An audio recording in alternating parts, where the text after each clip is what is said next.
بسم اللہ الرحمن الرحیم۔ السلام علیکم ناظرین، پروگرام سجاد میر کے ساتھ میں ہوں آپ کا میزبان جواد باقر۔ سب سے پہلے آج کی جو اسٹوری ڈسکس کرنے جا رہے ہیں وہ ہے نئے آئی جی پنجاب کے حوالے سے انعام غنی صاحب کو تعینات تو کر دیا گیا، مگر اس کے خلاف ہے جو مسلم لیگ نون جو کہ اپوزیشن جماعت ہے، آئی جی انعام غنی اور سی سی پی او لاہور کے تقرر کو لاہور ہائی کورٹ میں انہوں نے چیلنج کر دیا ہے اور درخواست ہے وہ کل اس کی سماعت کے لیے مقرر بھی کر دی گئی ہے۔ اسی حوالے سے ہمارے ساتھ مزید تفصیلات جانتے ہیں نمائندہ خصوصی شہراز نثار ٹی وی 2 سے۔ شہراز بتائیے گا کہ کیا تفصیلات ہیں اس حوالے سے آپ کے پاس؟ جی بالکل، نئے آئی جی پنجاب جو تعینات ہوئے ہیں ان کو آج سلامی دی گئی ہے روایتی انداز میں۔ اس کے بعد انہوں نے اپنے عہدے کا حلف لیا اور پریس کے ساتھ جو میڈیا کے ساتھ بات بھی کی ہے انہوں نے بھی بڑی اہم باتیں کی ہیں۔ اور ڈاکٹر شعیب دستگیر کو سب سے پہلے انہوں نے کہا ہے کہ جی وہ بڑے بہترین کمانڈر ہیں، اور دوسرا انہوں نے یہ کہا ہے کہ جی پولیس فورس جو ہے وہ کسی بھی پولیٹیکل انفلوئنس کو برداشت نہیں کرے گی۔ لیکن یہ ان کی بات جو ہے وہ اس لیے میں ماننے سے انکار کرتا ہوں کہ آج انہوں نے سب سے پہلے تعینات ہوتے سردار عثمان بزدار کے قریبی عزیز عبدالغفار کیسرانی کو، جو پہلا انہوں نے نوٹیفکیشن جاری کیا ہے تعیناتی کے فوری بعد، ان کو اے جی آپریشن ساؤتھ پنجاب لگایا گیا ہے۔ اور یہ عبدالغفار کیسرانی وہ پولیس آفیسر ہے جو ڈی پی او قصور تھے، تو ان سے کرائم کنٹرول نہ ہونے کی وجہ سے ان کو تبدیل کیا گیا تھا۔ تو اب تعیناتی کے فوری بعد جو ہے وہ ان کو تعینات کیا جانا، اور وہ بھی اے آئی جی آپریشن ساؤتھ پنجاب میں، تو یہ اس بات کی نشاندہی کرتا ہے کہ وزیر اعلیٰ پنجاب جو ہے وہ ان کی آشیرواد کے بغیر جو ہے وہ سی سی پی او لاہور اور آئی جی پنجاب نہیں لگ سکتے۔ اور سی سی پی او لاہور اور آئی جی پنجاب کے خلاف جو ہے وہ مسلم لیگ نون کے رہنما ہے ملک احمد خان، انہوں نے درخواست بھی دائر کر دی ہے ہائی کورٹ میں کہ یہ دونوں پولیس آفیسر جو لائے گئے ہیں یہ اسپیسیفک نون لیگ کو ٹارگٹ کرنے کے لیے لائے گئے ہیں۔ اور اس میں انہوں نے یہ نشاندہی بھی کی ہے کہ سی سی پی او لاہور جو 2 دن قبل صرف انہوں نے اپنے عہدے کا چارج سنبھالا ہے، انہوں نے سب سے پہلے جو رائے جاتی عمرہ اور اس کے گردنوا میں جتنے بھی علاقے ہیں وہاں پہ نہ صرف وزٹ کیا ہے بلکہ وہاں کے S H Os, D S P اور متعلقہ ایس پی کو بھی یہ کہا گیا، یہ انتہائی معتبر ذرائع کا کہنا ہے کہ ان کو یہ کہا گیا ہے کہ جتنے بھی یہاں پہ قبضے ہوئے ہیں، غیر قانونی قبضے ہوئے ہیں، اصولی طور پر تو ہونا یہ چاہیے کہ پورے پنجاب میں جتنے بھی قبضے ہوئے ہیں جو کرنا چاہتا ہے جنہوں نے کیے ہیں، پولیس کی سرپرستی کے بغیر تو قبضے نہیں ہو سکتے، ان سب کو چیک کرنا چاہیے۔ لیکن اسپیسیفک کسی کو ٹارگٹ کرنا تو وہ تو کورٹ میں جائیں گے، اور یہ پولیس کو جو ہے وہ ایسے پارٹی نہیں بننا چاہیے۔ پولیٹیکل انفلوئنس جب تک ختم نہیں ہوگا، آئی جی پنجاب جو اس وقت تعینات ہوئے ہیں ڈاکٹر انعام غنی، یہ 60ویں آئی جی ہیں۔ جواب میں آپ کو یہ بتاؤں کہ پنجاب پولیس کی 48 سالہ تاریخ میں یہ 60ویں آئی جی ہیں، اور 60 کے 60 آئی جی جب تعینات ہوئے تو 2-4 فکرے ہی چینج ہوئے ہیں، باقی وہی اسٹیریو ٹائپ بیان ہے جو میڈیا کے ساتھ ٹاک کی جاتی ہے، یہ کر دیں گے وہ کر دیں گے، کنٹرول ہوگا۔ اگر پنجاب کی بات کی جائے تو پچھلے 10 سالوں کی نسبت جو ہے ان 2 سالوں میں کرائم بڑھ گیا ہے۔ اور اگر پولیس رول کی بات کی جائے تو وہ کوئی سننے کے لیے تیار نہیں ہوتا۔ پولیس آرڈر 2002 میں واضح طور پر لکھا ہوا ہے کہ آئی جی پنجاب جو تعینات کیا جائے گا وہ 3 سال کے لیے ہوگا۔ یہ شاید عثمان بزدار صاحب نے پولیس رول نہیں پڑھا جنہوں نے 2 سال میں 5 آئی جی تبدیل کر دی ہیں، یہ تو مذاق بنا ہوا ہے۔ پولیس فورس کا مورال انہوں نے ڈاؤن کر دیا۔ پولیس آرڈر بننا چاہیے سردار عثمان بزدار کو کہ جو انہوں نے خود لکھا۔ اس سے پہلے انہوں نے یہ حرکت کی ہے کہ 31 مارچ کو وزیر اعظم کی طرف سے، وزیر اعظم پاکستان کی طرف سے ایک پولیس رولز بنا کر جس میں کوئی سابق آئی جی، کوئی موجودہ آئی جی شامل نہیں تھا، کوئی چیف جسٹس شامل نہیں تھا، صرف عمران خان صاحب نے کہا کہ جی یہ پولیس رولز بن گئے ہیں اور اس پہ امپلیمنٹ کروا دیں۔ جب سردار عثمان بزدار نے ایز یوزلی ہدایت کے مطابق اس پہ امپلیمنٹ کروانے کی کوشش کی تو پولیس کی مذمت اسی وقت سامنے آ گئی تھی۔ یہ جو سی ایس پی کلاس کا ایک گروپ بنا ہوا ہے جنہوں نے اپنی ایک تنظیم رجسٹرڈ کروائی ہوئی ہے، یہ کل بھی ایسے ہی ہوا ہے کہ جب ڈاکٹر شعیب دستگیر کو چینج کیا گیا ہے، تبدیل کیا گیا ہے، تو تمام پنجاب سے جتنے بھی ڈسٹرکٹ پولیس افسران ہیں وہ آئی جی آفس پہنچ گئے اظہار یکجہتی کے لیے۔ وہاں پہ ایک عجیب سا سین ہوا کہ جب سی سی پی او لاہور وزیر اعلیٰ پنجاب کے کہنے پہ وہاں پہنچے ہیں کہ جی میں سوری بھی کر لیتا ہوں، میں آئی جی سے معذرت کر لیتا ہوں، تو ایک اتنے سینئر آفیسر کو جو ہے وہ وہاں پہ اندر داخل نہیں ہونے دیا گیا۔ کمیٹی روم میں ان کو کہا گیا کہ آپ ڈی ایس پی جو D A G headquarter کے کمرے میں چلے گئے۔ یہاں پر بدمزگی پھیلے گی. صحیح. شہراز تو بہت ان شکریہ. سب- شہراز بہت شکریہ تمام تفصیلات سے اپڈیٹ کرنے کے لیے. ہمارے ساتھ سینئر تجزیہ کار قلم نگار جو کہ کالم بھی لکھتے ہیں ہمارے ساتھ موجود ہیں سجاد میر صاحب. آپ کو وارم ویلکم کرتے ہیں. سجاد میر صاحب کیسے دیکھتے ہیں یہ تمام سینیریو کو جیسے کہ شہراز کی بھی آپ نے گفتگو سنی ہے؟ دیکھیں بات یہ ہے کہ ایک واقعہ میں سناتا ہوں آپ کو چراغ زن حضرت کا. چراغ زن حضرت ہمارا بہت بڑا نام تھا. ان کے پاس وہ عراق کا پرانا پرچہ تھا. سام صاحب وہ گئے اور کہنے لگے کہ مولانا، ان سب مولانا کہتے تھے اس زمانے میں، مولانا دیکھیے میں نے ایڈیٹر بدل دیا پرچہ نہیں چل رہا، نیوز ایڈیٹر بدل دیا پرچہ نہیں چل رہا، میں نے سرکولیشن کا انچارج بدل دیا سرکولیشن نہیں بڑھ رہی، میں نے اشتہاروں والا بدل دیا اشتہار نہیں آ رہے، کیا کروں؟ انہوں نے اپنے مخصوص انداز میں سگریٹ کا کش لگاتے ہوئے کہا کہ مولانا اب کے مالک بدل کے دیکھ لیجیے. آپ نے اتنے آئی جی بدلے، اتنے چیف سیکرٹری بدلے، اب بہتر ہے کہ چیف منسٹر کو بدل کر دیکھ لیجیے گا، شاید کچھ اس کے نتائج نکلے. بھئی یہ جو مقدمہ کیا گیا ہے یہ اس بات پر ہے کہ ویسے تو ٹریور جو ہے وہ 3 سال کا ہوتا ہے. بالکل. اس پر اے ڈی خواجہ کا بڑا مشہور کیس ہے سندھ میں جو کئی مہینے لٹکا رہا. تبادلہ کر دیا چیف منسٹر نے، ہائی کورٹ نے سٹے دے دیا. اچھا سندھ کی صورتحال ایک ڈیفرنٹ تھی. وہ یہ تھی کہ وہاں رینجرز کا بھی انفلوئنس تھا اور اکثر یعنی اصل لا اینڈ آرڈر تھا وہ رینجر نے ہی مینٹین کیا ہوا تھا.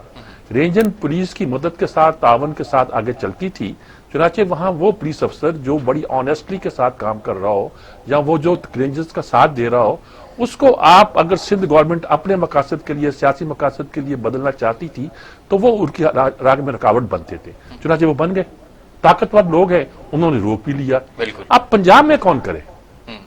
مصیبت یہ ہے کہ یہاں بھی وہی کیس ہے کہ آپ روز آئی جی بدل رہے ہیں. یہ تو ایسے ہی ہے کہ مثال کے طور پر ایک جونیئر آدمی نے اگر کوئی بات کی ہے ایسے ہی ہے، میں نے لکھا بھی ہے کہ اگر ہمارا آرمی چیف کے خلاف کوئی لیفٹیننٹ جنرل بھی کوئی بات کرے گا تو 1 منٹ اپنی جگہ پہ نہیں رہے گا.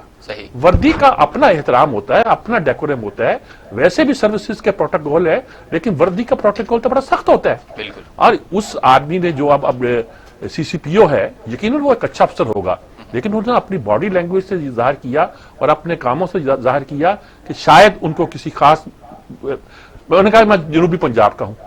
اب جو ایک تبادلہ کر کے نیا آدمی لائے وہ جنوبی پنجاب کا لے آئے.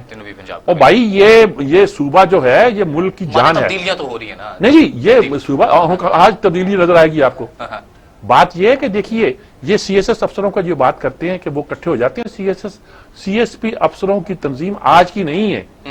اسی کی سالانہ ڈنر میں عام طور پر جنرل کیانی جو جسٹس کیانی جو تقریر کیا کرتے تھے وہ آج ہمارے ادب کا حصہ ہے، ہماری سیاسی مزاحمتی جدوجہد کا بھی حصہ ہے. یہ ایسی تنظیم نہیں ہے. اب ہوتا یہ ہے کہ وہ کرتے کہ ہیں سندھ میں. اب انہوں نے کیا کیا ہے سندھ میں کراچی میں ایڈمنسٹریٹر لگایا سندھی سپیکنگ، وہاں جتنے ڈی سی لگائے سندھی سپیکنگ. مسئلہ زبان کی لسانی کوئی تفریق کا نہیں ہے لیکن اب کراچی کا علاقہ جہاں کے مہاجرین کی زیادہ ہے، اردو بولنے والے کی زیادہ ہیں، وہاں آپ دانستہ یہ کام کرتے ہیں. سیکریٹریٹ سارا ان سے بھر لیتے ہیں. اس کا نتیجہ کیا نکلتا ہے؟ اس کا نتیجہ نکل رہا ہے کہ آپ ڈسپلن قائم نہیں کر سکتے. آج وہ ایڈمنسٹریٹر صاحب آئے ہیں گفتگو کرنے کے لیے، انہوں نے کہا کہ جی کچھ سوال کیا، انہوں نے کہا میں سوال کا جواب دینے نہیں آیا، میں تو یہ اسٹیٹمنٹ پتہ نہیں پڑھنے آیا ہوں اور یہ کہنے آیا ہوں. اچھا میں ادھر یعنی کہ آئی جی والے معاملے کو دیکھتے ہیں تو کیا آپ پھر یہ دیکھ رہے ہیں کہ 5 آئی جی تبدیل کر دیے جاتے ہیں، 1 ماہ 6 ماہ 7 ماہ آتے ہیں میر صاحب حصے میں، تو کیا پھر آپ پولیٹیکل انفلوئنس دیکھ رہے ہیں؟ واضح طور پر صاف نظر نہیں آ رہا. یہ تو خیر پولیٹیکل انفلوئنس ہے ہی ہے. یہ تو پھر وہ کدھر کے وہ اصلاحات والی بات ان کے نظریے کے خلاف ہے. انہوں نے کہا جی ہم نے خیبر پختونخوا میں آئی جی کو پورے اختیارات دیے، میرٹ پہ اس نے بھرتیاں کی، میرٹ پہ چلا، ہم نے اس پہ کوئی انفلوئنس نہیں ڈالا، سیاسی معاملات کو الگ کیا، پولیس بہت خوبصورت بن گئی وہاں. یہ دعویٰ کیا. پنجاب میں ناصر درانی کو لے کر جی وہ کرے گا، 1 مہینے کے اندر وہ اس نے استعفیٰ دے دیا اور آئی جی کو آپ نے بدل دیا. استعفیٰ اس نے اسی بات پہ دیا تھا کہ آئی جی کو بدلا تھا. انہوں نے کہا آپ انٹروین کرتے ہیں. اس کے بعد جتنے آئی جی بدلے ہیں، جتنے چیف سیکرٹری بدلے ہیں، اس سے کیا نظام بنے گا پنجاب کا؟ کوئی آدمی آپ کا ساتھ نہیں دے گا.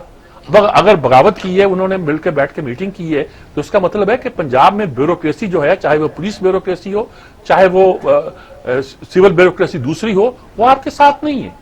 آپ کس کے بل بوتے پر یہ کر رہے ہیں؟ آپ کہتے ہیں کہ ہم اور فوج سیم پیج پر ہیں، اس کے باوجود بھی اگر آپ کے احکامات جو ہے وہ چل نہیں پا رہے اور اس پر عمل نہیں ہو رہا اور آپ روز تبدیلیاں کر رہے ہیں تو یہ تو آپ سارے نظام کو خراب کر رہے ہیں. اس کے علاوہ اس کے بارے میں کیا کہا جا سکتا ہے کہ یہ کیا کرنا چاہتے ہیں، کیا کرنا نہیں چاہ رہے.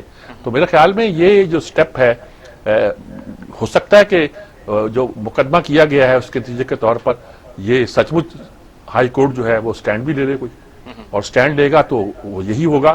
اچھا پھر اگر یہ سٹینڈ لے لیا جاتا ہے 3 سال کے لیے آئی جی آرڈیننس پولیس کا جو کہہ رہا ہے 2002 میں، ٹھیک ہے کہ وہ 3 سال کے لیے، تو پھر وہ جو 1 ماہ 6 ماہ 7 ماہ وہ تمام پٹ اپ ہو جائیں گے کسی؟ نہیں جی وہ سارے ہو گئے، لیکن کیس سب ہوا نا، کیس سب ہوا ہے، اس کی کچھ وجہ بھی ہو، وہ سٹینڈ لے سکتے ہیں کہ بھی آپ روز آئی جی بدلتے ہیں، آپ پنجاب کے نظم کو، پنجاب کے نظام کو، پنجاب کے ڈسپلن کو، پنجاب کی ایک مینجمنٹ کو تباہ کر رہے ہیں۔ تباہ کر رہے ہیں، بالکل۔ اب انف از انف، بہت ہو گیا، اب اس کو چھوڑیے اور سیدھی طرح کام کیجیے گا، یہ بات ہو سکتی ہے۔ لیکن مسئلہ یہ ہے کہ یہ کر کیا رہے ہیں وہ، بس سب سے اور بڑی اچھا آپ نے سی سی پی او کو رکھا کس لیے رکھا؟ جنوبی پنجاب کا ہے وہ، آپ اسے لائے تھے اس لیے کہ وہ رائے گنج جاتی عمرہ میں جا کے ڈنڈا چلائے؟ اور بھائی کوئی نہیں کر سکے گا، لاہور شہر ہے یہ، راجن پور نہیں ہے، یا کچھ چھوٹا آپ کا قصبہ نہیں ہے کہ آپ جو چاہیں کرتے پھریں گے، یہ پولیس اسٹیٹ نہیں بن سکتی۔ اور آپ کو اب دیکھیے آپ نے نظر انداز کر دیا پنجاب کو، اس وقت پنجاب کی نمائندگی کہیں نہیں ہے، سندھ تو چیخ رہا ہے نا اپنی باتوں پر، پنجاب کو کون ریپرزینٹ کر رہا ہے؟ یا اس وقت جو حکومت ہے پنجاب میں وہ پنجاب کی حکومت نہیں ہے، صحیح، پنجاب سے مراد سینٹرل پنجاب نکال دیا جائے تو پنجاب رہتا کیا ہے؟ بالکل 46 سیٹیں ادھر ہیں، 13 شمالی پنجاب میں، باقی ساری کی ساری 80 کتنی سیٹیں جو وہ سینٹرل پنجاب کی ہیں، سارا جو علاقہ ہے جس میں انڈسٹری بھی ہے، سب کچھ ہے، لوگ ہیں، سارا وہ یہی علاقہ ہے، اس کو آپ نمائندگی نہیں دے رہے، اور فخر سے کہہ رہے ہیں جی میں نے تونسا میں یونیورسٹی بنا دی، راجن پور میں پتہ نہیں میڈیکل کالج بنا دیا، فلاں جگہ ہسپتال کھول دیا۔ اور بھائی ٹھیک ہے، آپ وہاں اتنے ہی پیسے لگا، آپ کہتے ہیں جی شہباز شریف نے سارے صوبے کے پیسے پنجاب میں لاہور میں لگا دیے تھے، حساب لگائیں، آپ حساب لگائیں نا۔ میں یعنی کہ یہ بات کہتے ہوئے مجھے برا لگ رہا ہے، 29% پنجاب ساؤتھ پنجاب کا بنتا تھا، 32% لگائے وہاں، بالکل۔ اب آپ کتنا لگائیں گے؟ آپ کی سڑکیں ادھر رہی ہیں لاہور کی، بارش ہو رہی ہے تو لوگ چیخنے لگ گئے ہیں، کوئی چیز سیدھی نہیں ہے، آپ بنا بنایا انفراسٹرکچر تباہ کر رہے ہیں، یہ عقل کا ناخن لیں۔ ہم بہت کام کر رہے ہیں، بہت کر رہے ہیں، پولیس کا غنڈہ گردی کیا ہو رہی ہے؟ آج موٹر وے پہ گینگ ریپ ہوا ہے، وہ کتنا المیہ موٹر وے پہ ایسا واقعہ ہو سکتا تھا؟ بالکل، وہ دیکھ لیں جگہ جگہ لاہور سے گجرا مجال جاتے ہوئے اور کرائم بڑھ گئے ہیں، کرائم بڑھ گئے، لوگوں کی نفسیاتی حالت خراب ہو گئی ہے، بالکل۔ اور آپ جو ہے للے تللے کر رہے ہیں۔ وہ 3 دن چھٹی کو کی بھی، اور بھائی اس طرح فیصلے کیے جاتے ہیں؟ آپ سیدھی طرح کہیں کہ آپ نے ایک آدمی لا کے سی سی پی او جو جونیئر آدمی تھا بٹھانا چاہا، ان کو زیادہ اختیارات دینے چاہے، آئی جی نے کہا کہ کمانڈ مانیں گے تو میں کروں گا، بالکل صحیح، کمان آپ میری نہیں چلنے دیتے اور مجھے ذلیل کرنا چاہتے، السلام علیکم، اچھی پوسٹ پہ چلا گیا ہوں، نارکوٹک کنٹرول بورڈ پہ چلا گیا، وہ چھوٹی پوسٹ نہیں ہے، شعیب دستگیر، اس لیے کوئی ایسی بات نہیں ہے کہ جس پر کوئی تعصب کا اظہار کیا جائے۔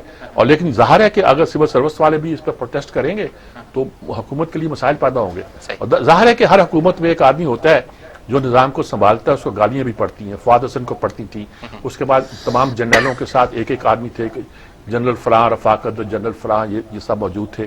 اس طرح اگر گالیاں پڑتی ہیں ہمارے آج کے زمانے میں، اگر کہتے ہیں کہ وہ اعظم خان کے بارے میں کہا جاتا ہے تو وہ یہ کہ یہ تو ایک روٹین کی بات ہوتی ہے، لیکن بات یہ کہ جب فیصلے کرنے ہوتے ہیں وہ اعظم خان کے نام پہ نہیں ہوں گے، وہ عمران خان کے نام، عمران خان کے نام پہ، اور یہ ہے کہ وہ فیصلے اگر ٹھیک ہوں گے تو تاریخ آپ کو یاد رکھے گی، ورنہ تاریخ یہی کہے گی کہ آپ نے سارا نظم، سارا بندوبست تباہ کر دیا۔ اچھا سجاد میر صاحب، آپ نے خان صاحب کی بات کر دی ہے تو خان صاحب کی طرف بڑھتے ہیں۔ وفاق اتنا ہی پیسہ یعنی کہ صوبوں کو بھیجے گا، بھیج سکتا ہے جتنا وہ ٹیکس جمع کرتے ہیں؟ یہ خان صاحب نے آج کیا ہے کہ انہوں نے کہا کہ وفاق اتنا پیسہ صوبوں کو بھیج سکتا ہے۔ یہ جو ٹینشن ہے یہ بڑھتی چلی جا رہی ہے، آپ اس کو کیسے دیکھتے ہیں؟